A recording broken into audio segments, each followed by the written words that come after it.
Isso que eu queria dizer a vocês, inicialmente. Mas eu quero abrir a nossa conversa aqui, trazendo um filósofo chamado John Locke.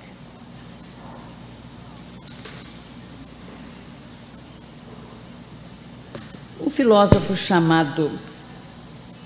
Vamos primeiro trazer Thomas Hobbes, né? Fica melhor.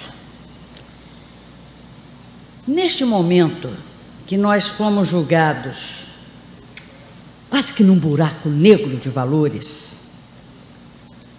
apologético de atividades antiéticas, ilícitas, que quase nos levaram a uma completa dessensibilização do conceito de ética, do conceito de ilicitude, do conceito de desvalor de uma conduta. Este é o momento de discutir isso, porque um momento como este quase nos leva a perder a fé nas instituições. E a perda da fé nas instituições é extremamente perigosa, porque torna o cidadão cínico ou rebelde. Isto é o caos. É a morte da democracia. Eu acho que para abrir a nossa conversa aqui, seria bom trazer o filósofo inglês Thomas Hobbes. Thomas Hobbes, em sua obra Leviatã, nos apresenta algumas considerações que vão servir para a nossa conversa hoje aqui. Disse ele em 1651, e eu não encontrei nada mais completo para trazer para vocês do que esse filósofo de 1651. Disse ele o seguinte: quando os homens vivem sem uma autoridade central para impor o respeito, resulta uma guerra de todos contra todos. A vida em sociedade degenera para a guerra civil. Não há lugar para o trabalho, pois seus frutos são incertos. Não há cultura, não há navegação, não há comércio, não há construções, transportes, conhecimento, artes e literatura. Não há sociedade. E o que é pior, haverá sempre o medo e o perigo da morte violenta. A vida do homem é solitária, pobre, desagradável. Mais adiante, Hobbes complementa: outra consequência da guerra de todos os homens contra todos os homens é que se perdem as noções de certo e errado, de justiça e injustiça. Onde não há um poder constituído, não há lei. Onde não há lei, não há injustiça. Nessa guerra de todos contra todos, nada é injusto. Claro, não há justiça. Mas no mesmo norte magnético, me permitam citar esses dois apenas, que isso aqui é que vai pautar a nossa conversa. John Locke, outro filósofo inglês, na sua obra de 1690, eu também não trouxe nada mais atual, porque é difícil. As pessoas não estão querendo escrever sobre isso. Mas John Locke, ele, na sua obra Dois Tratados sobre o Governo, ele diz o seguinte: a maior finalidade de os homens se unirem em sociedade sob o poder de um governo é a preservação de suas vidas, de seus direitos e propriedades. Pois bem, há dois pilares que sustentam a sociedade aberta. Se tiver um cafezinho também aceito.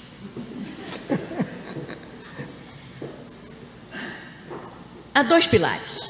De um lado é o Estado de Direito, que é o império das leis, das normas de conduta justa, que devem ter amparo na ética, e essas normas são aplicáveis a todos os indivíduos. E do outro lado, nós temos a justiça, no outro pilar.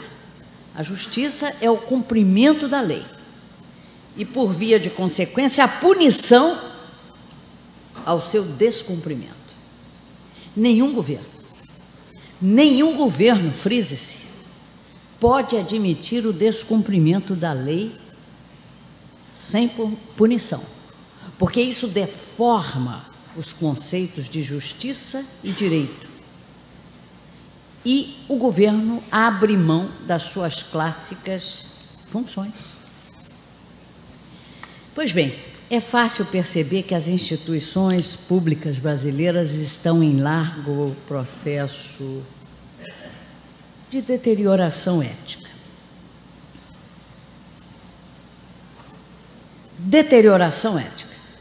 Permitam-me aqui abrir um parêntese, porque ontem, já dentro do avião, eu me lembrei aqui agora, estávamos eu e o jornalista Eduardo Homem de Carvalho.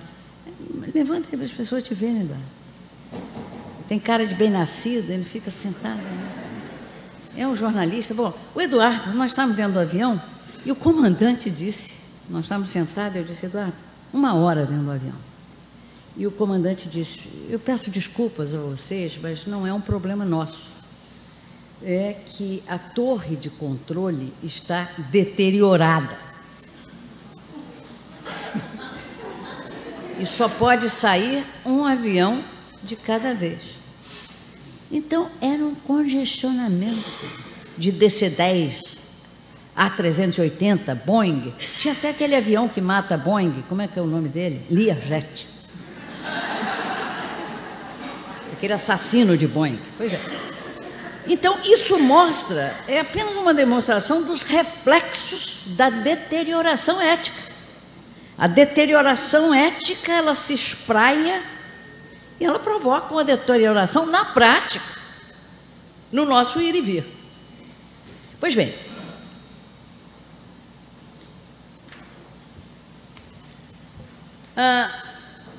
eu dizia aqui que nós percebemos que as instituições estão em largo processo de deterioração, e eu disse isso a despeito de nós termos, enquanto sociedade, qualidades morais. Temos. Apesar de nós termos dado um exemplo ao mundo, oferecemos um exemplo ao mundo em 2002, quando pela primeira vez na história republicana, o Brasil elegeu pelo voto direto e livre alguém vindo do campo popular. Eu quero deixar claro aqui que esse registro desta nota não significa que eu esteja de acordo, não. Mas é uma manifestação republicana. Bom, também pelo voto livre e direto foi eleito Chávez. Evo Morales. Bom, mas enfim, foi eleito. Apesar de estarmos sob a regência de uma Constituição quase perfeita na amplitude que ela dá aos direitos e garantias individuais.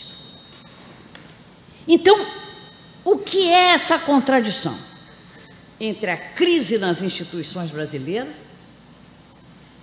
Por que ela se dá? Já que somos uma sociedade com qualidades morais, por que se dá essa contradição, essa deterioração?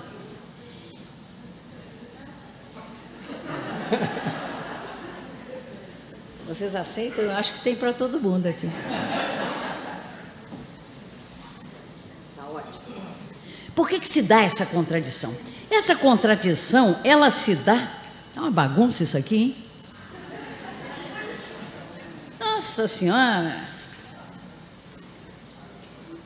Ô Eduardo, vem cá, bota assim em ordem aqui para mim. Eu tenho um roteiro, né?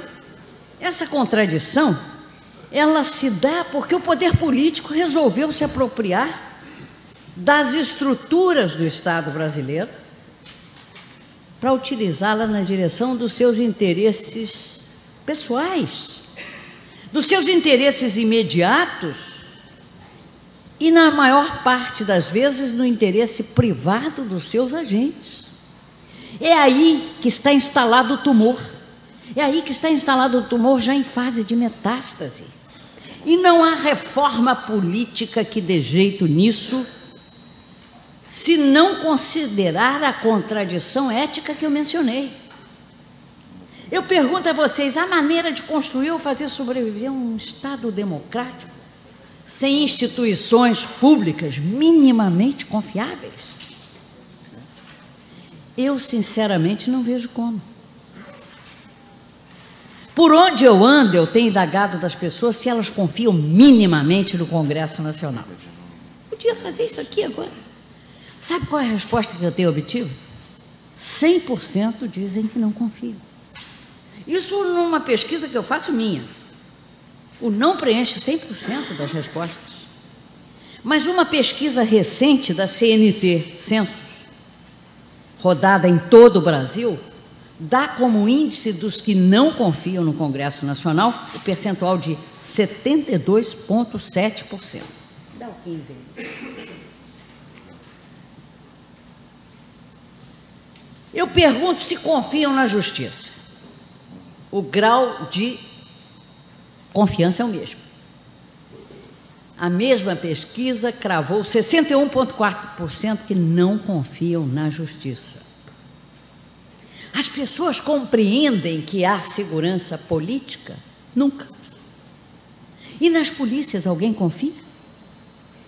Segundo a pesquisa CNT Census, 62,8% não confiam nela.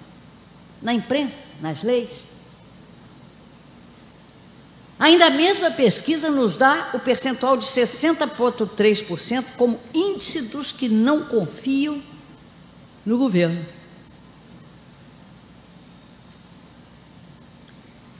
Nas igrejas, Dom Krieg, ainda há alguém que confia. Afinal, a fé remove montanhas, né?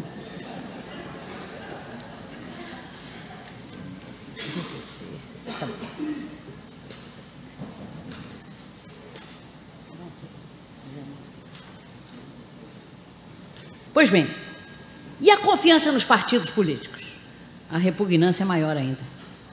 A pesquisa CNT Censo nos dá o percentual de 76,2% como índice dos que não confiam nos partidos. Então eu pergunto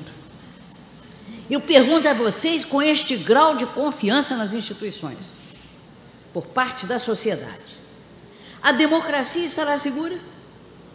Tem sentido falar em eleições distritais, financiamento público de campanha, listas eleitorais como solução para o descrédito das instituições públicas? Tem sentido? Enquanto as coisas, convenhamos, enquanto as coisas estiverem assim, qualquer que seja a medida aprovada, a sociedade brasileira vai olhar para ela com desconfiança, não tem jeito. Por tudo isso é que nós temos hoje no Brasil um índice de percepção da corrupção muito alto. O mundo nos vê como um país corrupto. Nós, na medição do índice de percepções da corrupção da Organização Internacional Transparency International, que eu ajudei a fundar no Brasil, com o nome de Transparência Brasil, nós estamos lá, atrás de Cabo Verde, Namíbia, Colômbia, Gana e Senegal. Nós somos percebidos como mais corruptos que esse país. O Brasil obteve